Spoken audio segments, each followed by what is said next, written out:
Bienvenue pour cette nouvelle émission de l'Arche de l'Histoire. Puisque le pape rend visite à Marseille, je vous propose une émission centrée sur l'histoire de Marseille et notamment sur l'histoire du christianisme à Marseille. Je peux dire qu'aujourd'hui Marseille a une image plutôt négative parce que il y a la question de la criminalité, parce qu'il y a les morts par balles tous les mois, et cela fait une image de la ville qui n'est pas forcément très positive et qui occulte la réelle histoire de Marseille, qui est une ville extrêmement riche. Marseille est une ville très curieuse, c'est un empilement de strates historiques, c'est un assemblage de villages, c'est plus un assemblage de villages qu'une ville. Les quartiers sont très différents les uns des autres, entre le Vieux-Port et les quartiers des collines ou les quartiers des Calanques. Marseille est une ville extrêmement complexe et qui a joué un rôle aussi très important dans l'histoire du christianisme. C'est ce que nous allons voir au cours de cette émission, d'autant que je me rends compte souvent que les Marseillais eux-mêmes connaissent mal l'histoire de leur ville, alors que celle-ci est d'une très grande richesse. Et Marseille, évidemment, a toujours été tournée vers la Méditerranée. Marseille est un port, c'est peu de le dire, et Marseille est née de la mer, puisque ce sont les Phéniciens qui ont créé des colonies le long du bassin de la Méditerranée, notamment en Méditerranée occidentale, et qu'au cours de ces colonies, ils ont créé plusieurs villes, dont Marseille. Marseille qui est à l'origine une ville grecque, donc phénicienne puis grecque, c'est pour ça d'ailleurs qu'on parle de la cité phocéenne, Massilia. Il y a d'autres villes grecques en Provence, notamment Antibes et Nice, Nice qui vient de Nicée, la victorieuse. Et tout cela fait de Marseille une ville importante, d'autant qu'elle a été, dès l'origine, un port majeur pour la Gaule, et Marseille est située dans cette région qui a très tôt été romanisée. On l'appelle la Provence aujourd'hui, parce que ça vient du nom de province romaine, et donc Narbonne de l'autre côté, dans le Languedoc, l'autre côté du Golfe, dans le Languedoc, Marseille évidemment, Arles, Avignon aussi, alors Avignon avec notamment une très forte présence à l'époque médiévale. En tout cas, on a ces villes qui ont été marquées par le christianisme antique, qui ont été marquées aussi par la romanité. J'évoquais Arles, pensons également à Fréjus, dont le nom est Forum Iuli, et ça donnait Fréjus qui a un très bel amphithéâtre romain et qui a aussi un port. Alors le port antique n'est pas situé au bord de la mer puisque depuis la mer Méditerranée a reculé, mais il y a d'importants vestiges romains à Fréjus. Et la légende, corroborée par l'histoire, raconte que Marie-Madeleine et les autres Marie, et Zachée également, fuyant la persécution en Palestine, sont partis en bateau, ont traversé la Méditerranée et se sont installés en Gaule où il n'y avait pas de persécution. Elles sont arrivées dans un port qui aujourd'hui s'appelle les Saintes-Maries de la Mer, en hommage donc aux Saintes Maries. Et un des compagnons de route, un des compagnons d'exil, Maximin, est mort, lui, et enterré maintenant dans une ville qui s'appelle Saint-Maximin.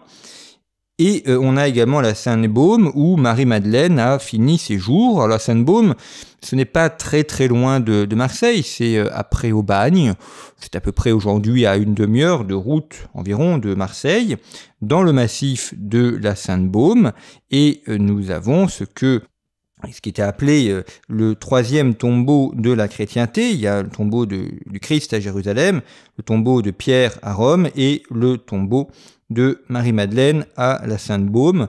Très belle église de style roman. Alors il y a eu pas mal de péripéties autour des reliques de Marie-Madeleine qui ont été perdues puis retrouvées, mais ça c'est un autre sujet. Mais tout cela pour vous montrer le contexte historique qui fait que il y a eu des chrétiens à Marseille dès les origines du christianisme, dès le 1er siècle. Alors une petite communauté chrétienne qui s'est amplifiée puisque le christianisme se diffuse par les villes et non pas par les campagnes, elle se diffuse par les villes, et le christianisme concerne à l'origine les classes intellectuelles, les classes commerçantes, on dirait la bourgeoisie, même si le terme est anachronique pour parler de l'époque antique, en tout cas les classes intellectuelles, les classes marchandes, et les ports, donc Carthage notamment, avec les célèbres martyrs de Carthage, et de l'autre côté, Marseille, Massilia. Donc voilà comment se diffuse le christianisme, et puis ensuite, lorsque l'Empire romain évolue, eh bien, on a d'autres péripéties à Marseille, et notamment l'un des grands saints de Marseille, qui est Saint Victor. Saint Victor de Marseille, on va voir qu'il a donné son nom à l'abbaye qui domine aujourd'hui le Vieux-Port, l'abbaye des Victorins. Ce n'est pas lui qui l'a fondée, mais c'est lui qui a donné son nom. Victor de Marseille est une figure absolument essentielle, c'est un Romain, il appartient aux patriciens romains. Si vous suivez ces émissions depuis quelque temps, eh bien, vous avez dû constater que j'insiste beaucoup sur, notamment quand on fait des émissions d'histoire antique, sur le fait que le christianisme a touché les patriciens, qu'elle a touché la haute classe romaine, et que ça a permis la fusion entre le monde romain païen et le christianisme.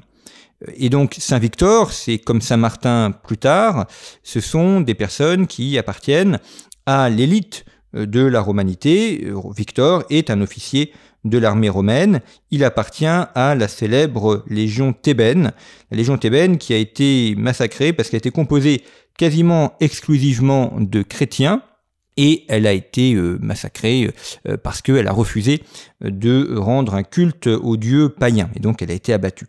Et d'ailleurs, celui qui dirigeait la légion thébaine, c'est Saint Maurice qui est aujourd'hui le symbole de la Corse, la tête de mort que l'on a sur la Corse, sur le drapeau corse, qu'on retrouve également en Aragon et en Sardaigne, c'est la tête de Saint Maurice. En fait, c'est à l'origine la figure de l'Aragon, et c'est ensuite devenu le symbole de la Corse et de la Sardaigne, puisque ces deux îles ont été possession aragonaise. Donc vous voyez une très grande postérité de la légion thébaine, Saint Maurice, dont d'ailleurs il y a en Suisse une abbaye dédiée à Saint Maurice, là où il est enterré, et puis Victor de Marseille, alors qui a échappé à la persécution, qui a échappé à la mort au moment où la légion thébaine a été frappée. On ne sait pas pour quelle raison. Le plus probable est qu'il n'était pas présent au moment où il y a eu la persécution. Et donc il s'est réfugié à Marseille, où il y avait une communauté chrétienne importante. Et là, il a subi une autre persécution qui, en 303, la persécution de Dioclétien. Et donc, vous voyez, il n'est pas mort avec ces hommes de la Légion thébaine, mais en tout cas, il est mort aussi persécuté. Donc, c'est un martyr, c'est un saint martyr, Saint Victor de Marseille. Il y a beaucoup d'autres Victor. Il y a d'ailleurs un pape qui s'appelle Victor, donc ce n'est pas le même. Le pape Victor est un pape qui vient d'Afrique, donc c'est le même nom, mais ils sont tous les deux saints. Ils sont tous les deux martyrs par ailleurs, mais ce ne sont pas les mêmes personnes. Et Saint Victor de Marseille, qui est d'ailleurs un des saints patrons de la ville de Marseille, est enterré près du Vieux-Port, c'est-à-dire près de l'endroit où il a été tué. Il est enterré là, et là on a un phénomène très courant qu'on retrouve partout ailleurs dans l'histoire du christianisme, à savoir qu'un début de culte se met en place, de culte des saints évidemment, une chapelle est créée, et donc on vient rendre hommage à Saint Victor. Et beaucoup plus tard, vous avez un grand intellectuel qui s'appelle Jean Cassien, qui est né en Asie mineure, qui vient à Marseille. Jean Cassien est né en 360 et il meurt en 435. Donc c'est 2 générations après Victor, puisque Victor est mort en 303. Donc Victor est mort au début du IVe siècle et Jean Cassien est né dans la deuxième partie du IVe siècle. Il y a eu un changement fondamental entre les deux, c'est que Victor a été victime de la persécution de Dioclétien, et ensuite, en 313, le christianisme est une religion tolérée par Constantin. Donc Jean Cassien naît à une époque où il n'y a plus de persécution à l'égard des chrétiens, et ensuite, sous le règne de Théodose, et Jean Cassien a vécu sous le règne de Théodose, le christianisme devient religion officielle. Et Jean Cassien s'installe à Marseille et il fonde une abbaye.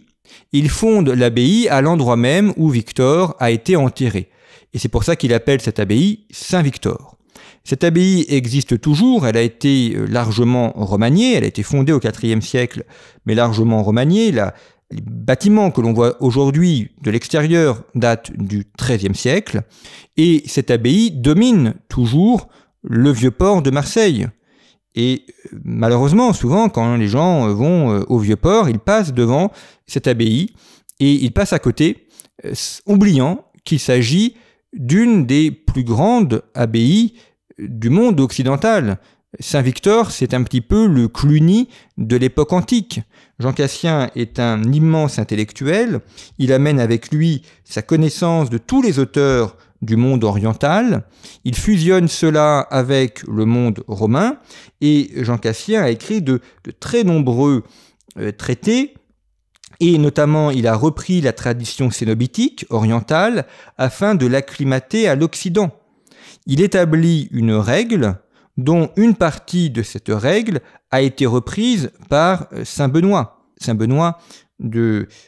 d'Italie, qui a fondé l'ordre des bénédictins. Donc vous voyez là aussi que Saint Benoît n'a pas créé les choses ex nihilo, bien évidemment, il a repris des éléments aux uns et aux autres, notamment à Jean Cassien.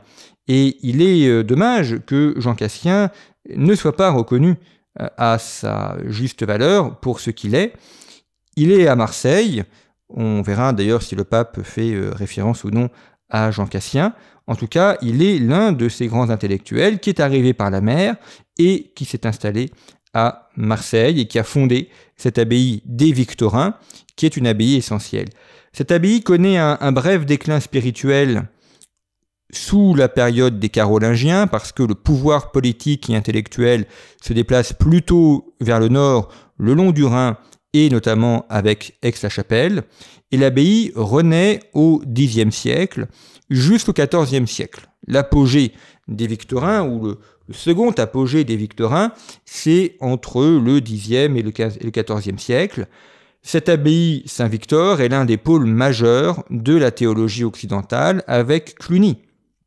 Les Victorins exercent une immense influence sur la vie intellectuelle et spirituelle, bien au-delà évidemment des frontières de la Provence et du royaume de France.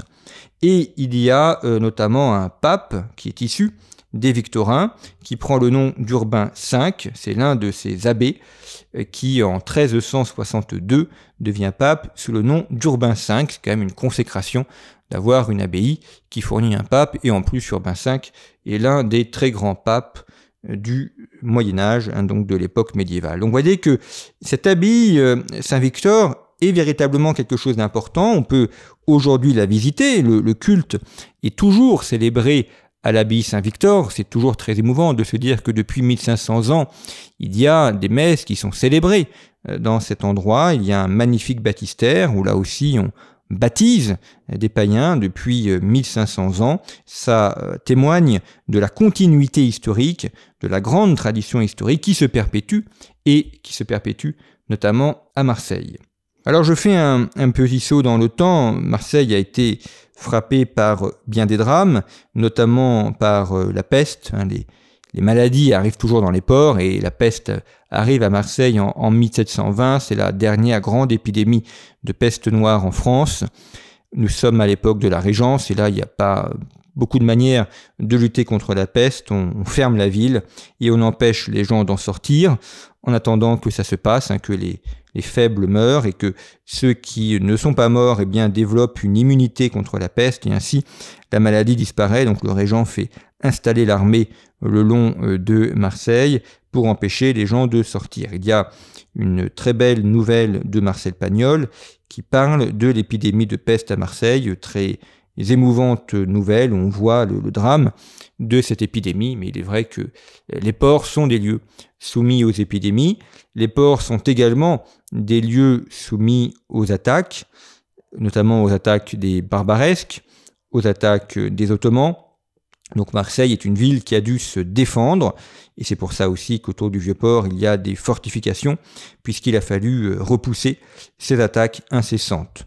On a aujourd'hui une vision de Marseille qui est très pagnolesque, puisque Marcel Pagnol, qui est né à Marseille, a beaucoup écrit, notamment sa trilogie marseillaise, qui est à l'origine une pièce de théâtre et qui ensuite a été mise au cinéma avec Rému et avec Pierre Freinet.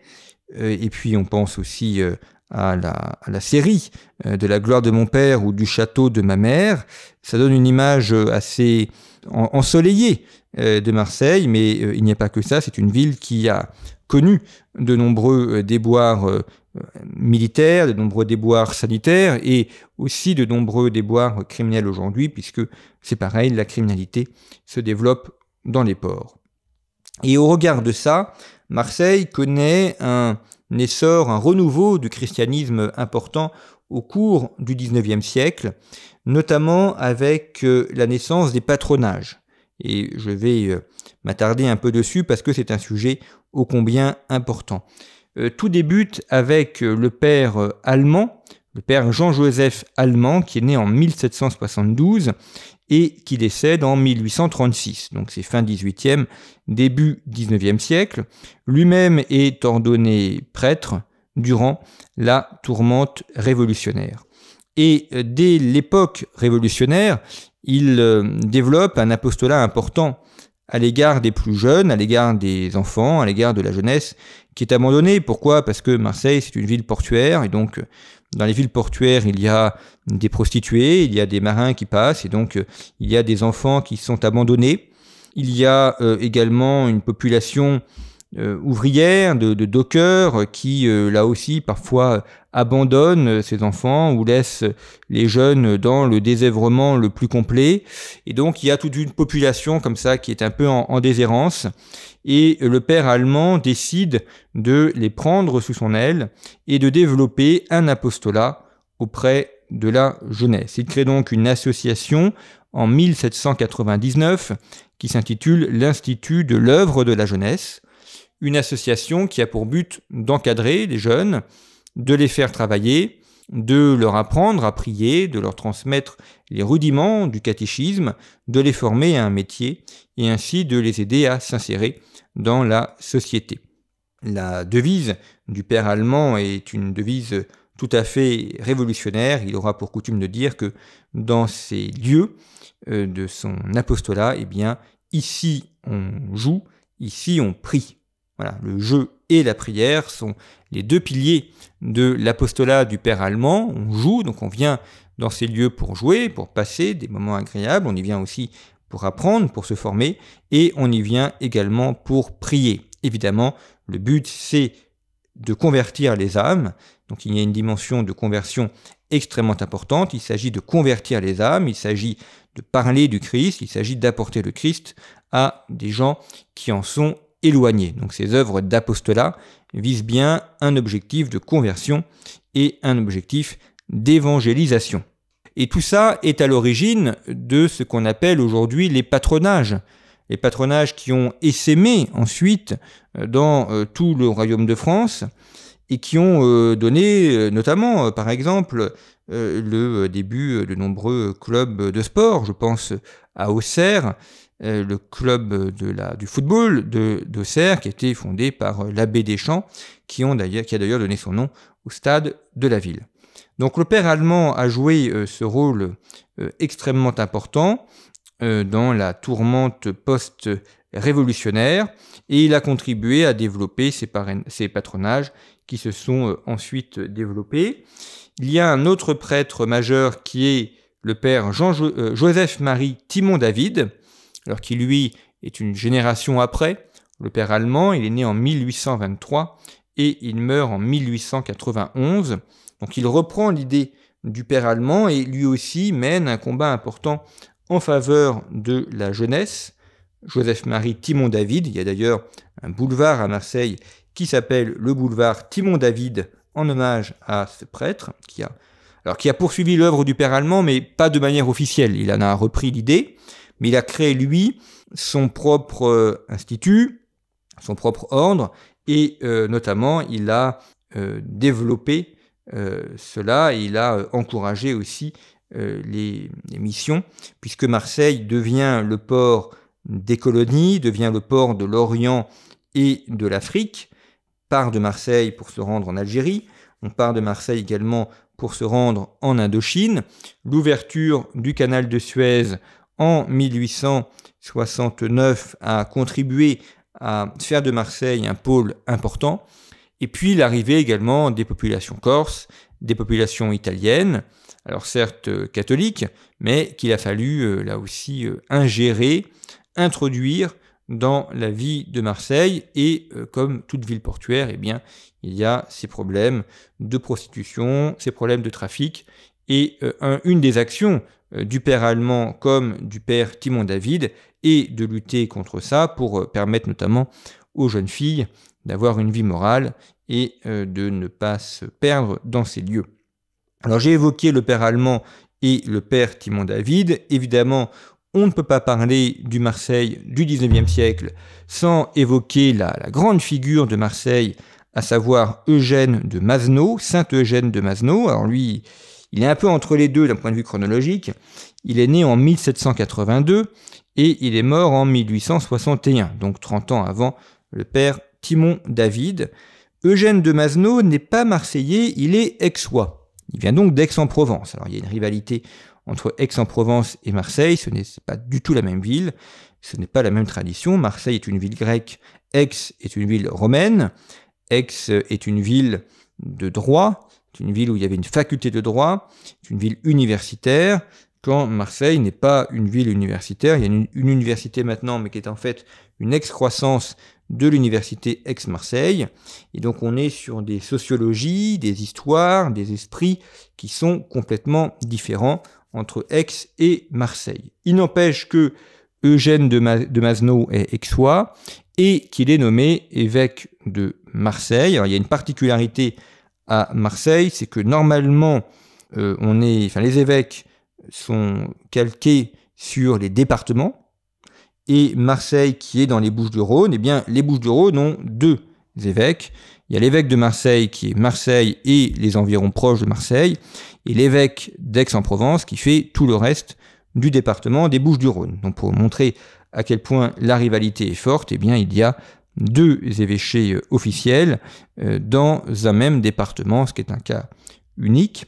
Après, il y a d'autres évêchés dans d'autres départements, mais ce sont des évêchés qui aujourd'hui sont un peu tombés en désuétude, ou alors des évêques qui ont une double casquette, comme l'évêque de Fréjus, il est évêque de Fréjus et Toulon. Donc Mazenod devient évêque de Marseille. Aujourd'hui, c'est archevêque de Marseille, mais à l'époque, ce n'est qu'un évêché. Il a d'ailleurs été canonisé par Jean-Paul II pour montrer l'importance de son action. Il devient évêque de Marseille en 1837, jusqu'à sa mort en 1861, donc il est resté un peu moins de 30 ans. Alors Mazenod a soutenu ardemment les œuvres de la jeunesse. Évidemment, il soutient les œuvres du père allemand comme celles du père Timon David. Il encourage également l'envoi de missionnaires en Afrique, en Asie, mais également en Amérique. Je pense notamment au Canada français, enfin à l'ancien Canada français, et puis également aux anciens territoires français d'Amérique, notamment la Louisiane. Et Eugène de Mazenod est connu aussi pour ses constructions, puisque la cathédrale de Marseille était vétuste, et comme Marseille est désormais devenu un grand évêché, il fait raser l'ancienne cathédrale et il en fait construire une nouvelle. C'est la cathédrale de la Major, qui est située là aussi sur le Grand Port. Il y a une magnifique esplanade. C'est un style néo-byzantin. Cette manière d'ailleurs de montrer que Marseille est une ville orientale, et que Marseille, bien que port de France et port d'Occident, est lié à l'Orient. Très belle cathédrale, un style très original dans ce 19e siècle qui a redécouvert le style oriental.